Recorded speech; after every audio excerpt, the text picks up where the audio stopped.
여러분 안녕하십니까? 이 시간에는 창세기 12장 말씀 중심으로 드리겠습니다. 창세기 12장부터는 여러분이 너무나 잘 아시는 아브라함에 대한 말씀이 계속 기록이 되죠. 아브라함은 우상을 섬긴 사람이었고 또 하나님을 전혀 알지도 못하고 들어보지도 못한 어두움의 세계에서 살았던 사람이었는데 하나님께서 아브라함에게 나타나셔서 하나님을 보여주시고 하나님이 계시는 것을 알게 해 주셨습니다.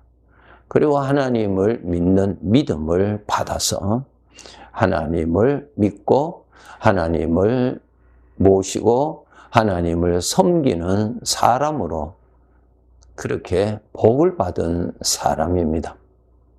하나님께서 아브라함을 이렇게 죄인 중에서 구별하셔서 택하신 그 뜻이 오늘 2절, 3절을 읽어보시면은 하나님께서 아브라함에게 복을 주신다 그랬어요. 그리고 많은 사람들이 아브라함을 통하여서 그 복을 받게 하리라. 그러한 뜻이 계셨습니다. 여러분, 이 세상 우리가 살아가는데 복이라고 하는 것들이 많이 있죠. 그런데 그러한 복은 완전한 복은 아니죠. 그 복으로 인하여서 만족도 있지만 그 복으로 인하여서 고통도 당할 수가 있는 것이죠. 그 복으로 인하여서 얻을 때의 기쁨이 있는가 하면은 그것을 잃어버릴 때 오는 아픔도 있는, 그리고 그 복이 잠깐 머물러 있다가 또 사라지는 이러한 불완전한 복이죠. 우리가 일반적으로 복이라고 하는 것은. 그런데 하나님께서 지금 아브라함에게 하신 내가 네게 복을 준다는 이 복은 그러한 복이 아닙니다. 영원한 복이요, 부족함이 없는 복이요, 결코 떠나지 아니하는 복을 주신다는 것입니다. 그 복이 성경 전체를 통하여서 우리에게 확실하게 보여주시는 복이 하나님이십니다. 하나님이 복입니다. 어린 아이에게 먹을 양식도 필요하고 입을 옷도 필요하지만은 그것과 비교할 수 없는 엄마가 자기에게 복입니다. 그렇죠? 마찬가지로 우리 피조물에게 복은 내가 원하는 어떠한 것을 성취하고 소유하는 그러한 것은 다 불완전하고 다 일시적인 것인데 참된 복은 나의 주인 되시는 하나님이 나의 복이십니다. 이것이 바로 이 세상을 살아가는 데 있어서 정말 부족함이 없는 살아있는 복이요, 나를 사랑하는 복이요, 그리고 영원히 살 자인 나에게 그 복은 나에게서 결코 떨어지지 아니하는, 변질되지 아니하는 영원한 복입니다. 곧 하나님이십니다.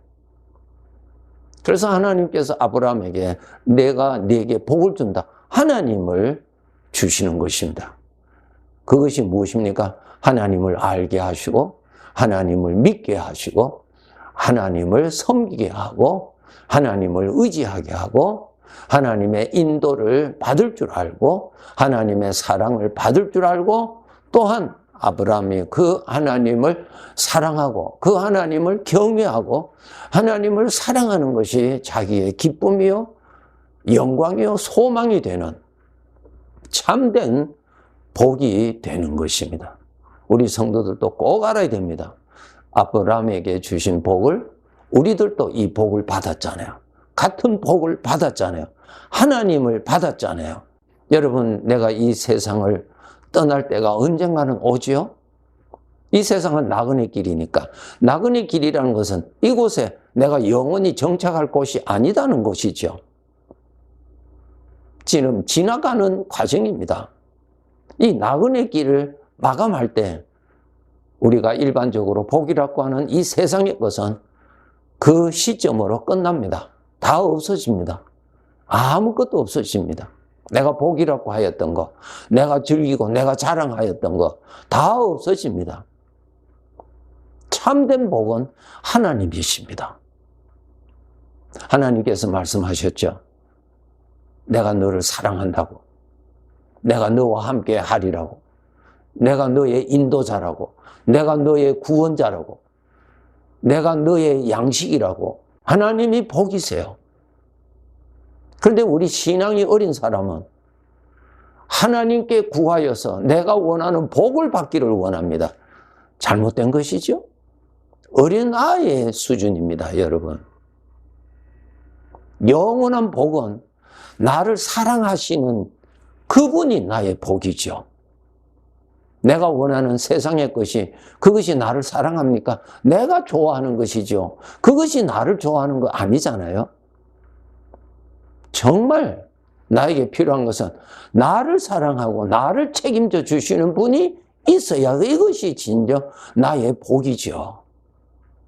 하나님께서 아브라함을 택하신 이유는 복을 주시고 하나님을 복으로 주셨다는 것입니다. 그래서 창세기 12장부터 보면은 아브라함은 하나님과 함께 살잖아요. 그렇죠? 하나님의 인도를 따라서 가잖아요. 네. 그리고 아브라함의 현실에 어려운 일이 있으면은 하나님께서 구원해 주시죠. 이러한 살아계시는 복입니다. 하나님이 복이세요. 그리고 두 번째로 하나님께서 나를 택하신 뜻은 너로 인하여서 많은 사람이 복을 받도록 하리라 그랬어요. 우리가 일반적으로 여러분, 우리 사람들은 내가 이웃에게 필요하는 사람이 되도록 노력해야 합니다. 그런데 이 죄성은 그것이 아니고 내 중심으로 생각합니다. 누가 내 마음에 들고 누가 나를 만족하게 하고 누가 나에게 유익을 주는가, 나 중심으로 생각합니다. 잘못된 것입니다. 하나님께서 우리 사람을 창조하신 하나님께서 알려주시죠. 너는 이웃을 사랑하라고 그러셨죠. 너는 이웃의 사랑을 받으라는 말씀은 성경에 하나도 없어요. 무슨 뜻입니까? 이웃에게 소중한 사람이 되라는 것입니다. 이웃으로부터 사랑을 받는 사람이 되라는 것입니다. 그 이웃의 사랑을 받는다는 것은 내가 이웃에게 덕을 끼치고 이웃에게 유익을 끼칠 때 그것이 내가 사랑을 받는 것이죠. 너로 인하여서 이웃 사람이 평안을 얻도록 하고 너로 인하여서 이웃 사람이 믿음을 얻도록 하고 너로 인하여 이웃 사람이 위로를 받게 하고 소망을 가지게 하고 기운을 얻게 하고 이것이 바로 복의 사람이죠. 이웃 사람을 복되게 하는 사람이 복의 사람이죠. 그런데 죄는 완전히 반대예요. 죄는 내 중심으로 내가 좋아하는 대로 나를 만족해 하는 것, 그 중심으로 삽니다. 그것은 가난하게 사는 마귀의 함정입니다. 속지 마세요. 너로 인하여 사람들이 복을 얻게 하리라. 예, 그런 사람으로 하나님 만드십니다. 그러면은 우리에게 살아갈 때 일반적으로 이웃들에게 내가 그 사람들에게 유익을 끼쳐주는 사람이 되도록 노력해야 되겠죠? 그리고 가장 중요한 복이 무엇입니까?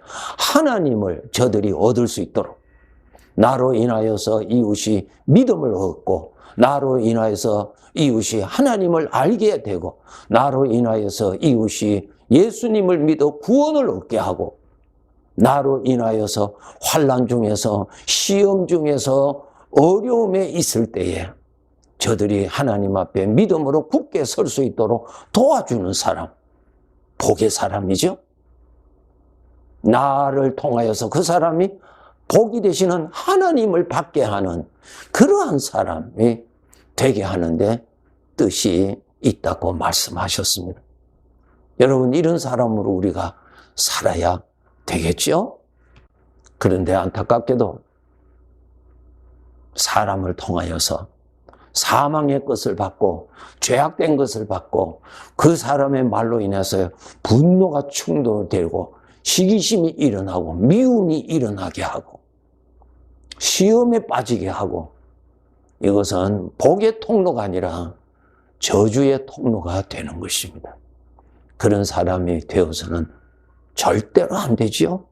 그리고 우리가 나로 인하여서 이웃이 복을 받는 복의 통로가 되는 사람으로 살아야 되겠죠. 그러면은 이 복이 흐르는 데 있어서 저주가 흐르고 복이 흐르고 생명이 흐르고 사망이 흐르는 데 있어서 가장 많이 이용하는 것이 말입니다. 말을 통해서 복이 흘러갈 수도 있고 저주가 흘러갈 수가 있어요. 말을 조심하셔야 됩니다. 고린도전서 13장 11절에 보시면은 내가 영적으로 어렸을 때는 말하는 것이 어린아이와 같았다 그랬어요. 말하는 것이 어린아이와 같았다 그랬어요. 그냥 함부로 성질대로 말하는 것입니다. 그 말은 단순한 것으로만 생각합니다. 아니요. 말을 통해서 복이 흘러가고 말을 통해서 재앙이 흘러가요. 저주가 흘러가요. 그래서 우리 사람들 말 조심해야 됩니다. 그런데 이 세상은 이 악한 영의 사상은 무엇입니까?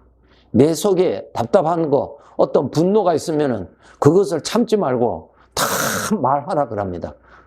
큰일 납니다, 여러분. 야고보서를 읽어보세요. 말은 불과 같다 그랬어요. 불을 내뿜으면은 모든 것을 태워버립니다.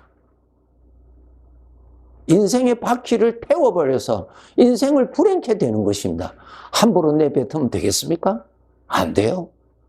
여러분, 우리가 화를 났을 때 상대방을 향하여서 말을 한다 합시다. 그 사람이 없고 듣지 않으니까 함부로 말을 한다 합시다. 그 사람 듣지 않으니까요. 그런데 누가 듣습니까? 말하는 내가 듣잖아요. 그것이 나에게 다 떨어져요. 성경 말씀에 아버지께서 그렇게 알려주셨어요. 속지 마세요. 내가 다 듣잖아요. 남 욕한 거. 내 귀가 다 듣잖아요. 내 마음에 다 떨어져요. 저주가 나한테 다 떨어져요. 사랑하는 이웃과의 관계에서 이야기할 때 좋지 아니하는 말, 허물, 악한 말 내뱉지 마세요. 다 악을 뿌리는 것입니다. 독을 뿌리는 것입니다. 뼈를 썩게 하는 독성을 뿌리는 것이라고 성경에 기록되어 있죠. 정말 조심하셔야 돼요. 오늘 우리가 살아가는 이 시대에 말의 홍수 시대에 살고 있어요. 얼마나 사악한 말이 홍수를 이루고 있잖아요. 이런 시대에 구원받은 우리들이 내 입에서도 나를 저주하고 이웃을 저주하고 이웃의 삶을 불행케 하고 쓰러뜨리게 하고 병들게 하고 그러한 독한 말을 내뱉는 사람으로 살아서 되겠습니까? 내 입으로 들어가는 음식은 좋은 음식을 먹어야 하듯이 내 입에서 나가는 말도 좋은 말, 유익한 말, 생명의 말, 남을 살리는 말, 남을 구원시키는 말, 남을 복되게 하는 말을 할 줄 아는 사람이 되어야 되겠죠? 바로 오늘 창세기 12장 하나님께서 아브라함을 부르실 때에 하나님의 뜻이 계셨어요. 내가 네게 복을 주어서 사람들이 너로 인하여서 이 복을 받게 하리라. 그것이 하나님의 뜻이었어요. 우리들도 아브라함이 받은 복을 우리가 받고 있잖아요. 살아있는 복, 나를 책임져 주시는 복, 나를 사랑하시는 복, 이 나그네 길에 같이 계셔 주시고 돌봐주시는 복, 그리고 내가 이 세상을 떠나면 나를 데리고 가실 그 복, 그리고 천국에서 영원히 함께 살게 해주시는 그 복이, 인격적인 이 살아있는 복이 있잖아요. 이 복을 주신 하나님의 뜻이 어디에 있다고요? 사람들이 너로 인하여 이 복을 받게 하려 함이라고 말씀하셨습니다. 사망이 흘러가고 저주가 흘러가고 악한 말로 인하여서 성읍이 무너진다고 기록되어 있는데 내 이웃의 생애를 무너뜨려 버리는, 불행케 해버리는 무서운 사망의 병에 걸리도록 하는 그러한 전달자가 되어서는 아니 되는 것입니다. 복을 받은 성도 여러분, 복을 많이 품으세요. 하나님을 가까이 하시고 하나님을 여러분의 가슴에 많이 담으셔서 복을 누리면서 나그네 길을 윤택하게 살아야 할 것입니다. 그리고 죄악으로 인하여서 너무너무 힘들게 살아가고 있는 내 이웃들에게 진정한 복을 주는 자, 복의 통로가 되어서 저들도 복을 받도록 하는 그 이웃에게 너무너무 유익한 이웃이 되도록 살아야 할 것입니다. 나에게서 생명의 복이 더 많이 솟아나고 더 많이 흘러가기 위해서 내 마음에 하나님을 더 많이 품고 하나님을 더 많이 생각하면은 내 마음에서 이 복이 솟아나서 나를 영적으로 건강하게 해줄 뿐만 아니라 나의 입술을 통하여서 살리는 하나님의 생명이 흘러가는 복된 사람으로 살아갈 수가 있는 것입니다. 복받은 사람답게 복을 누리고 복을 나누면서 우리 아버지께서 천국에 불러가시는 그날까지 열심히 살아갑시다. 네. 감사합니다.